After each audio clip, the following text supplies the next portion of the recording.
সে অনেকদিন আগের কথা। সালটা ছিল ১৯৭০-এর শেষের দিক। আমার নাম রফিকুল ইসলাম।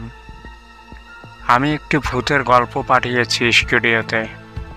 শুনলে হয়তো আপনাদের ভালো লাগবে। আজ থেকে ৫৫ বছর আগের কথা। তখন আমি থাকতাম মুক্তি ফৌজদের সাথে। তারা ছিলেন খুবই সাহসী। আমার মা বাবা পাঠিয়েছিলেন যুদ্ধের জন্য।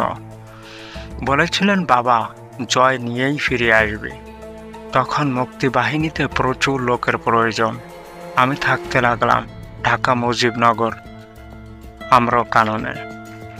সেখানে আমাদের সেবা সালার হিসেবে কাজ করছিলেন আমাদের শাহজালাল ভাই। সারাদিন গোপনে প্রশিক্ষণ চলত এবং রাতে খেয়ে ঘুমিয়ে পড়তাম। কিন্তু ঘুমানোর তেমন কোনো ভালো জায়গা ছিল না।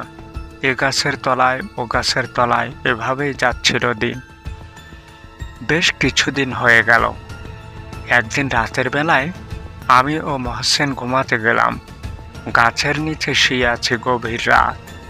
চারিদিক শিমশাম নিঝুম ঝিঝি পোকার আওয়াজ।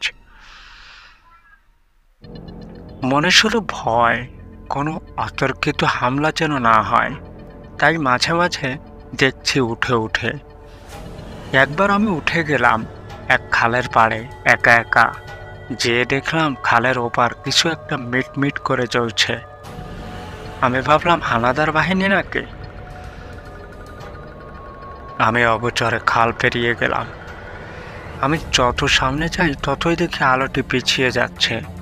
আমি ভাবলাম আমাকে দেখে ফেললো মনে হয়। ভয় হচ্ছিল ভীষণ, তবুও গেলাম। একটু সামনে যেতেই ধূপ করে আলোটি নিভে গেল। আমার মনে আরো ভয় হচ্ছিল। আমি সব ভয় উপেক্ষা করে সামনে গেলাম। হঠাৎ সামনে দেখি এক পাকিস্তানি সেনা, শুধু একাকী, কাঁধে একটি পিস্তল। আর পিস্তলটি ছিল কাঠের বাটওয়ালা। আমি তাকে দেখেই তার দিকে পিস্তল তাক করলাম। যখন পিস্তল তাক করলাম আর পিস্তল থেকে গুলি ছুড়ে দিলাম, গুলি মারতেই সে পড়ে গেল মাটিতে। আবার একটু পরেই উঠে আরো জোরে আমার দিকে তেড়ে আসতে লাগলো। এরপর আমি এক রাউন্ড গুলি শেষ করলাম তার উপর, এবং যখন দেখলাম এক রাউন্ড গুলি খেয়েই আমার দিকে এগিয়ে আসছে, তখন আমি ভয় পেয়ে গেলাম। ভাবলাম এটা আসলে কোনো মানুষ নয়। মানুষ হলে তার এতক্ষণে মারা যাওয়ার কথা। কিন্তু আমি কি করব ভেবে পাচ্ছিলাম না।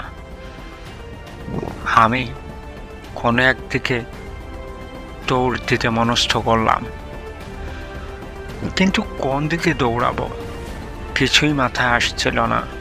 আর সেও আমার দিকে দ্রুত এগিয়ে আসছিল, এক পা খুঁড়িয়ে খুঁড়িয়ে। আমি দৌড় দিলাম। এক পর্যায়ে দৌড়ে আমাদের ক্যান্টনমেন্টে পৌঁছালাম এবং চিৎকার করে সকলকে জাগ্রত করলাম। সবাইকে যখন বললাম, সবাই একদিকেই পিস্তল তাক করে শুয়ে পড়লাম। আশামাত্র গুলি হবে। সারা রাত এভাবেই চলে গেল, কিন্তু কারো কোনো সন্ধান পেলাম না। সকাল হলেই একটু নিশ্চিন্ত হলাম। তারপর প্রায় আমি একই স্বপ্ন দেখতাম। হুজুরকে দিয়ে ছাড়ালাম। তারপর আমি আর সেই স্বপ্ন দেখি না।